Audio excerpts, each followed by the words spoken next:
اور اسرائیل کی فیصلہ کن جنگ جاری ہے جس میں ایکسس آف ریزسٹنس تمام محاذ پر تمام فرنٹس پر جو شیطانی طاقتیں ہیں ان کا سامنا کر رہی ہے۔ اس وقت غزہ کی جانب سے اسرائیل کے کئی علاقوں پر بمباری کی گئی ہے اور دوسری طرف لیبنان کے مسلسل حملوں کی خبریں ہم تک آ رہی ہیں۔ یہ بتایا جا رہا ہے کہ پچھلے 48 یا 72 گھنٹوں میں ایکسس آف ریزسٹنس نے حملے تیز کر دیے، تو مسلسل ریڈ سی سے ہمارے پاس خبریں آ رہی ہیں، لیبنان سے مسلسل خبریں آ رہی ہیں، وگرنہ ہم 24 گھنٹوں میں ایک بار ہم شیئر کرتے تھے لیبنان کی خبریں، لیکن اب خبریں اتنی زیادہ ہو گئی ہیں کہ ہر ویڈیو میں آپ کے ساتھ یہ شیئر کر رہے ہیں۔ اس کے ساتھ ساتھ ناظرین چائنا بہت کھل کر سامنے آیا ہے اور اس نے جو آرمڈ سٹرگل ہے، جو مسلح جدوجہد ہے، اس کو بالکل صحیح قرار دیتے ہوئے مزید ہتھیار دینے کا جو علل اعلان انہوں نے کر دیا ہے، تو وہ بھی آپ کے سامنے رکھیں گے۔ پھر اکانومی کس طرح سے نقصان ہو رہا ہے اسرائیل کا، اور اب حزب اللہ نے براہ راست کس طرح سے فیکٹریز کو نشانہ بنانا شروع کر دیا اسرائیل کی، وہ بھی آپ کو بتائیں گے۔ جن لوگوں نے چینل کو سبسکرائب نہیں کیا ان سے ریکویسٹ کریں گے کہ چینل کو ضرور سبسکرائب کر لیں تاکہ ہر آنے والی ویڈیو آپ تک پہنچ سکے۔ ناظرین سب سے پہلے ہم آپ کے سامنے غزہ میں لیے چلتے ہیں اور غزہ سے جو بڑی خبریں آئی ہیں وہ آپ کے سامنے رکھتے ہیں۔ اور غزہ میں ناظرین بڑی قربانیاں دی جا رہی ہیں، بڑی دلیری اور بہادری کے ساتھ جنگ لڑی جا رہی ہے۔ سیویلینز نے جس طرح سے قربانیاں دی ہیں ان 5 مہینوں کی جنگ میں، جس طرح سے بچے اور عورتیں شہید ہوئی ہیں، اس کی کوئی مثال نہیں ملتی۔ فلسطینیوں کے پاس یہ پورا موقع تھا، مطلب ان کے پاس اسرائیل کا یہی پلان تھا گھناؤنا کہ یہ پہلے جب ہم بمباری کریں گے تو 5-10 دنوں میں ہی یہ مصر میں دوڑ جائیں گے اور ہم بڑی آسانی سے غزہ پر قبضہ کر لیں گے۔ لیکن سلام ہے ان کی بہادری کو کہ وہ اس مقدس سرزمین کے لیے انہوں نے اپنی فیملیز قربان کر دی، اپنے گھر ان کے تباہ ہو گئے، تمام چیزیں جو ہے وہ انہوں نے قربان کر دی، لیکن یہاں سے نہیں گئے۔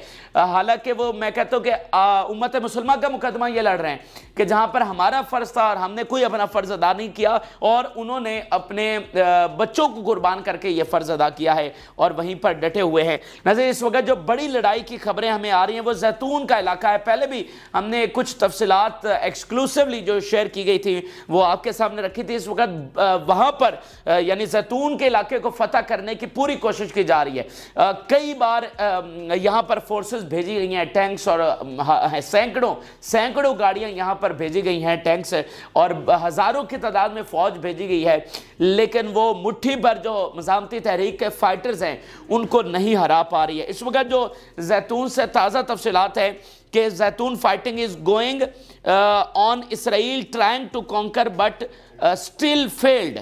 Firak clashes using machine guns and RPGs in the south of Zaitoun. کہ وہاں پر فرق clashes with machine guns and RPGs وہاں پر جاری ہیں۔ پھر ناظرین جوائنٹ آپریشن جو کیے گئے ہیں، قسام بریگیڈ بتا رہی ہے کہ in conjunction with مجاہدین brigade we bombed a gathering of Israeli soldiers with mortar shells. پھر ناظرین وہ بتا رہے ہیں کہ ٹارگیٹڈ زائنسٹ ٹینکس ان زیتون نیبرہڈ۔ پھر بتا رہے ہیں جی bombed with 107 missiles crowd of soldiers in the middle of زیتون۔ تو تمام اطراف میں زیتون کے نیبرہڈ میں، اس کے مڈل، مطلب پورا جو زیتون کا ایریا ہے وہاں پر ایک بڑی جنگ جاری ہے۔ پھر اس کے علاوہ جو ناظرین دیگر حملے کیے گئے، آپ اندازہ لگائیے کہ مطلب جس طرح شجاعہ میں ان کی سب سے ایلیٹ فورس کو نقصان پہنچا اور ان کی ایلیٹ گولانی بریگیڈ جو ہے وہ عبرتناک طریقے سے وہاں سے دوڑی۔ حالانکہ گولانی بریگیڈ کے بھی اگر کبھی ظلم سامنے آ جائے نا تو مطلب روح کانپ جاتی ہے، جس طرح کے ظلم انہوں نے کیا ہے 48 سے لے کر، یہ سب سے ان کی ایلیٹ اور سب سے ظالم بریگیڈ ہے، لیکن شجاعہ میں عبرتناک ان کو شکست ہوئی۔ ان کے سب سے زیادہ کمانڈرز پوری تاریخ میں یہاں شجاعہ میں مارے گئے۔ تو اب زیتون میں بھی اسی طرح کی بہادری کی مثالیں قائم کی جا رہی ہیں۔ دیگر حملوں میں ناظرین ٹروپ کیریئر کو نشانہ بنایا گیا ہے یاسین شیل کے ساتھ، اور یہ شیخ نصیر کا ایریا ہے۔ ٹروپ کیریئر جس میں آپ فوجیوں کو لے کر جاتے ہیں، اور اس میں 20 سے 25 اسرائیلی فوجی موجود تھے اس ٹروپ کیریئر میں، جن سب کو ایک ہی حملے میں ہلاک کیا گیا ہے۔ پھر ناظرین فلسطینی سنائپرز کی خبر سامنے آئی ہے، اور العمل کا ایریا ہے west of city of Khan Younis میں، جہاں پر اسرائیلی فوجی کو مارا گیا ہے۔ پھر آپ کو بتا دوں سنائپر زیادہ سے زیادہ مطلب खबर आती है एक ही फौजी को हम निशाना बना सकते हैं, क्योंकि जो ही आप पहली गोली चलाते हैं तो बाकी तमाम जो फौजी होते हैं वो दौड़ जाते हैं, मतलब फिल फॉर वो अपनी पोजीशन चेंज कर लेते हैं, हाइड आउट में चले जाते हैं। तो बहुत रेयर होता है कि अगर ये खबर आए कि कहीं एक ही जगह पर 2 फौजियों को स्नाइपर ने मारा है, तो ये अमूमन एक ही की खबर आती है, और वो एक भी बहुत ही ज़बरदस्त ऑपरेशन होता है और बहुत मुश्किल ऑपरेशन होता है। फिर नाज़रीन बता रहे हैं कि गज़ा के बाहर बहुत ज़्यादा बमबारी की गई है, यानी इसराइल के मुख्तलिफ इलाकों में रॉकेट्स हमले किए गए हैं। ये आप देखिए, बाउंड मितिज़म एंड निराम विद द मिसाइल बैराज, ठीक है, जो गजा के इर्द गिर्द सेटलमेंट्स हैं उनको निशाना बनाया गया है। और ये इस बात का मुंह बोलता सबूत है कि 140 दिनों की जंग के बाद भी मज़ाहमती तहरीक की जो रॉकेट फायरिंग कैपेबिलिटी है वो उसी तरह से कायम है, और ये इसराइल को इतना ज़्यादा नुकसान पहुंचा रही है कि इसराइल अपने जो इवैक्यूज़ हैं, जो कि लाखों की तादाद में हैं, जो कि हुकूमत पर बोझ हैं, जो कि इकॉनमी को बहुत ज़्यादा नुकसान पहुंचा रहे हैं, उनको वापस अपने घरों में आबाद नहीं कर पा रही है। ये सिर्फ और सिर्फ इन रॉकेट फायरिंग कैपेबिलिटी की वजह से। अगर ये ख़त्म हो जाए, जंग गजा के अंदर ही महदूद हो जाए, तो इसराइल को बहुत बड़ी एक तरह की फतह मिल सकती है, ठीक है। तो ये एक बहुत बड़ी चीज़ है। अच्छा, अब नाज़रीन आपको लेबनान में लिए चलते हैं, और लेबनान से बड़ी खबरें हमारे पास इस तरह से आई हैं कि एक नया फिनोमेना जो इस वक्त नाज़रीन देखने को मिल रहा है कि फैक्ट्रीज को निशाना बनाना शुरू कर दिया गया है। असलिया फैक्ट्रीज को निशाना बनाया जा रहा है, इसके साथ साथ जो दीगर फैक्ट्रीज हैं वो भी अब निशाने पर आ गई हैं, जो कि बहुत बड़ी बात है कि मतलब फैक्ट्रीज को उन्होंने बॉर्डर के ऊपर तो कायम नहीं ना की हुई, उन्होंने मतलब बॉर्डर से काफ़ी पीछे जाकर ये फैक्ट्रीज कायम की हैं। और मतलब इनसे कितना अरबों का नुकसान होता है एक ही फैक्ट्री पर हमला करने से। तो सबसे जो उनकी वाइटल मतलब बहुत इंपॉर्टेंट फैक्ट्रीज हैं, मिसाल के तौर पर ये जो एक हमले की तफसीलात सामने आई हैं, ये जनाब एक फ्रूट फैक्ट्री को निशाना बनाया गया, और ये कोई आम फ्रूट फैक्ट्री नहीं है। ये इसराइली मीडिया ये बता रहा है, director says factory that was targeted used to produce 24,000 tons of fresh fruit, but it has now completely broken down and cannot be repaired. 24,000 tons fruit, fresh fruit ये पैदा करती है ये वाली फैक्ट्री। पूरे इसराइल की ज़रूरियात इस फैक्ट्री से पूरा होती हैं, और ये एक्सपोर्ट भी करते हैं। लेकिन अब वो कह रहे हैं कि इतनी तबाह हो गई है कि वो रिपेयर भी नहीं हो सकती। आप अंदाज़ा लगाइए, क्या इस पर कोई एक रॉकेट गिरा होगा, यानी कितनी बड़ी ये फैक्ट्री होगी, और अब वो मुकम्मल तबाह हो चुकी है, तो कितने ज़्यादा मिसाइल यहाँ पर दागे गए होंगे। अच्छा, यही इसराइल को सबसे बड़ी परेशानी है कि हिजबुल्लाह के पास फ़िज़ाइया नहीं है, लेकिन वो इतना 30-30, 50-50 किलोमीटर दूर बैठकर एक उनके अंदर डीप एक इतना बड़ा टारगेट होता है, हसास तरीन एरिया होता है, उसको भी 100% एक्यूरेसी के साथ आकर निशाना बना लेती है। तो ये उनके लिए बड़ी परेशानी है कि भाई आप तो हिजबुल्लाह को आप अपने आप को इसलिए बरतर समझते थे कि हमारे पास तो भाई फ़िज़ाइया है और हिजबुल्लाह के पास फ़िज़ाइया नहीं है, लेकिन उन्होंने जो मिसाइल हासिल कर लिए हैं, जो उनको मिसाइल दिए गए हैं, वो भी मतलब उन्होंने एयरफोर्स का मुतबादल हासिल कर लिया है, ठीक है। तो वो बड़ी ज़बरदस्त तरीके से ये निशाने बना रहे हैं। फिर नाज़रीन बता रहे हैं कि the damage to Metula fruit factory as a result of it being hit by missiles in the north will lead to the high prices and enormous economic damage. आप अंदाजा नाज़रीन लगा पा रहे हैं कि ये कितना बड़ा ये लॉस किया गया है। वो कह रहे हैं कि ये इतनी बड़ी फैक्ट्री थी कि इससे जो प्राइसेस हैं वो बहुत हाई हो जाएंगी, और जो किल्लत है वो भी एक तरह से पैदा होगी। यानी देखें, कोई छोटी सी फैक्ट्री होती है तो उसका एक मतलब कितना कोई इम्पैक्ट हो सकता है, लेकिन ये इतनी बड़ी फैक्ट्री थी कि सिर्फ इसका तबाह होना जो है वो इतनी ज़्यादा इकोनॉमिक उनके लिए लॉस होगा और इतनी ज़्यादा प्राइसेस को हाई करेगा।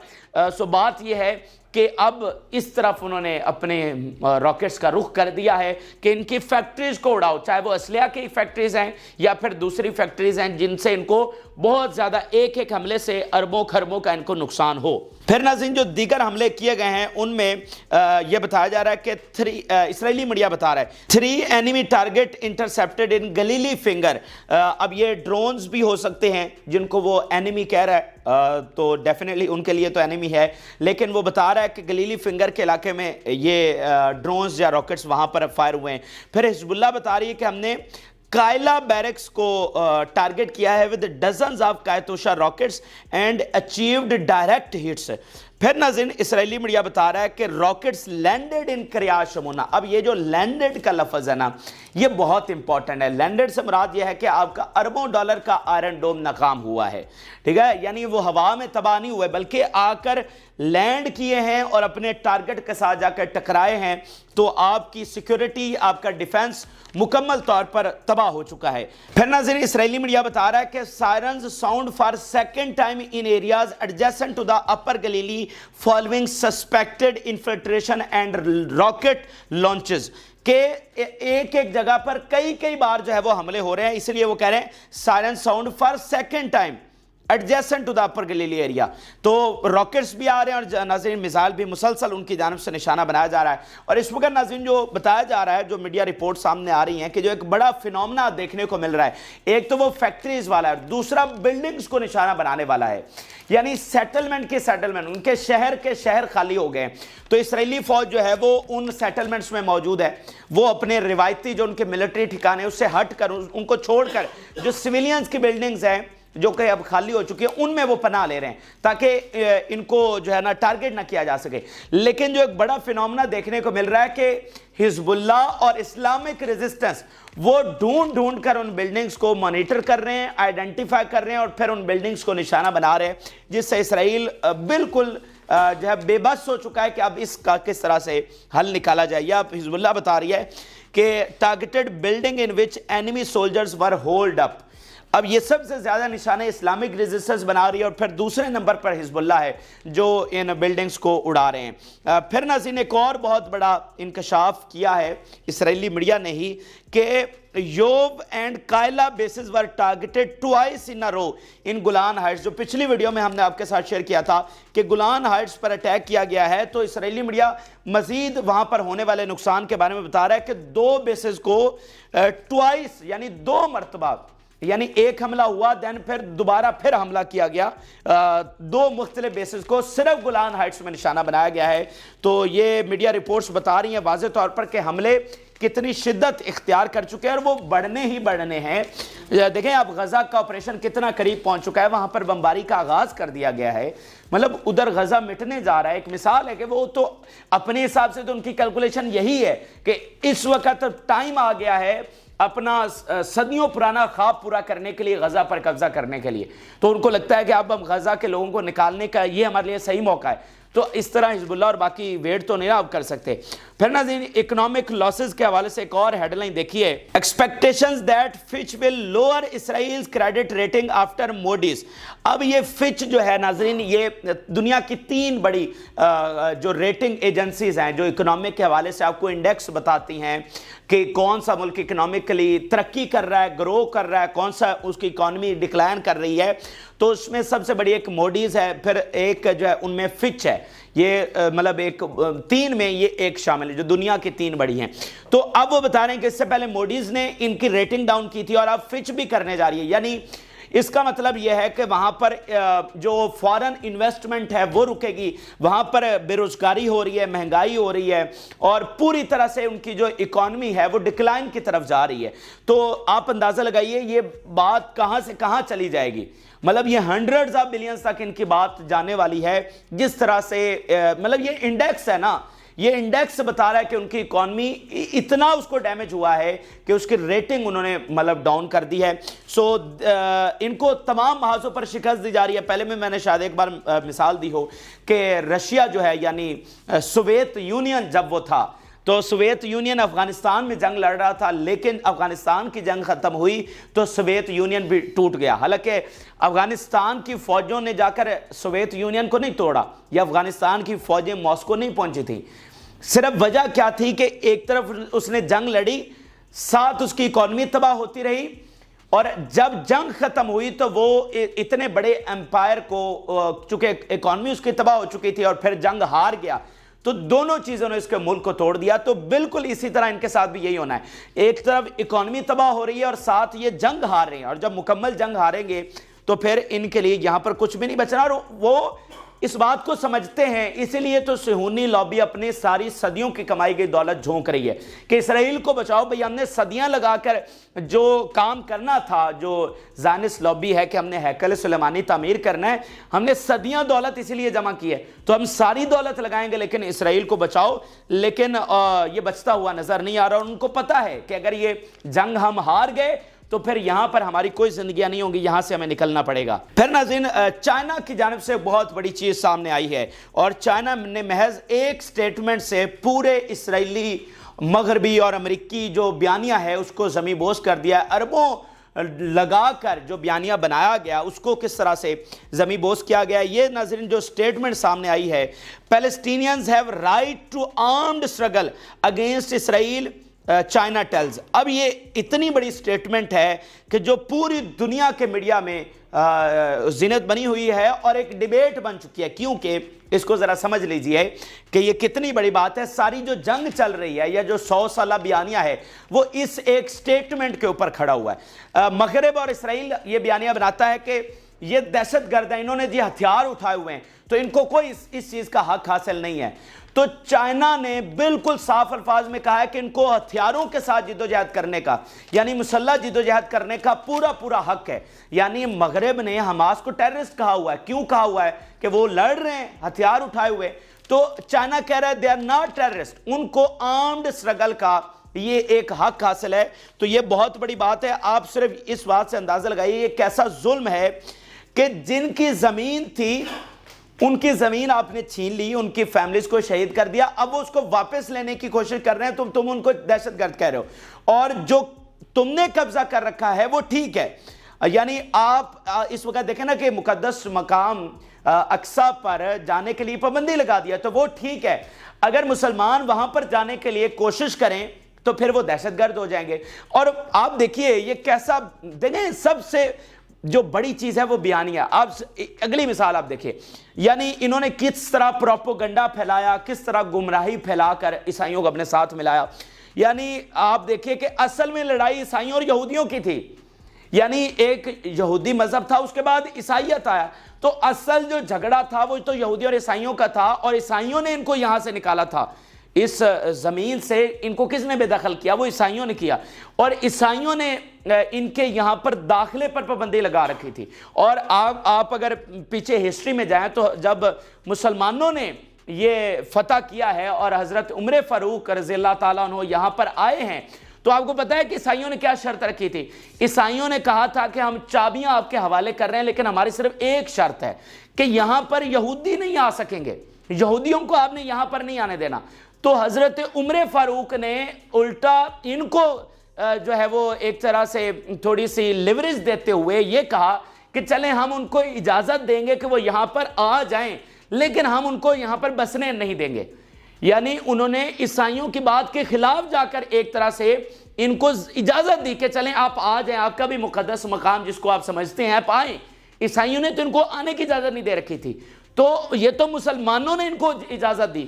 تو آپ اندازہ لگائیے کہ اصل جھگڑا تو عیسائیوں اور یہودیوں کا تھا، تو انہوں نے پھر صدیاں لگا کر یہ پچھلا 1000 سال لگایا، انہوں نے 1000 سال مسلمانوں اور عیسائیوں کو لڑانے کے لیے۔ تو آج یورپ کے عیسائیوں تک یہ بات پہنچانا ضروری ہے، اور ان تک پہنچ رہی ہے، اس لیے وہ فلسطین کے ساتھ کھڑے ہو رہے ہیں کہ جو اصل معاملہ کیا ہے۔ تو اس لیے یہ بیانیے کی جنگ، یہ بتانا کہ بھائی فلسطینیوں کو ان کا حق حاصل ہے، فلسطینی جو ہیں وہ فریڈم فائٹرز ہیں، یہ ان تک بات پہنچانا بہت لازم ہے۔ اور جس طرح سے چائنا اور رشیا بیانیے کے محاذ پر لڑ رہے ہیں، یہ بہت ہی قابل تحسین ہے۔ اور بیانیے سے مجھے یاد آیا کہ آپ مثال کے طور پہ ان کو کتنی تکلیف ہو رہی ہے میڈیا کی، یہ سب سے بڑا اپنے خلاف جو تھریٹ سمجھتے ہیں میڈیا کو، مثال کے طور پہ بینی گانٹس کہہ رہا ہے الجزیرہ کے حوالے سے کہ Al Jazeera operates unbalanced and we must restrict its broadcast، کہ الجزیرہ صحیح خبریں نہیں دے رہا، اس لیے ہمیں اس کی جو براڈ کاسٹ ہے اس پر پابندی لگانی چاہیے۔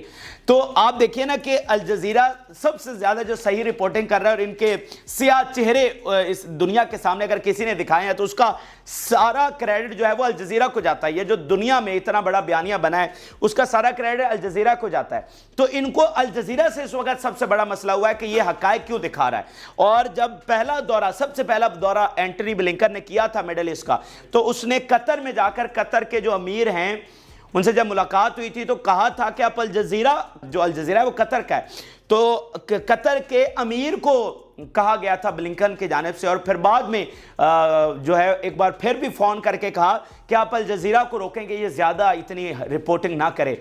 तो इतना ज़्यादा इनको खौफ है, और मैं उनसे हैरान होता हूँ कि उनको इसराइल के इस रेप्यूटेशन से इतना ज़्यादा खतरा है।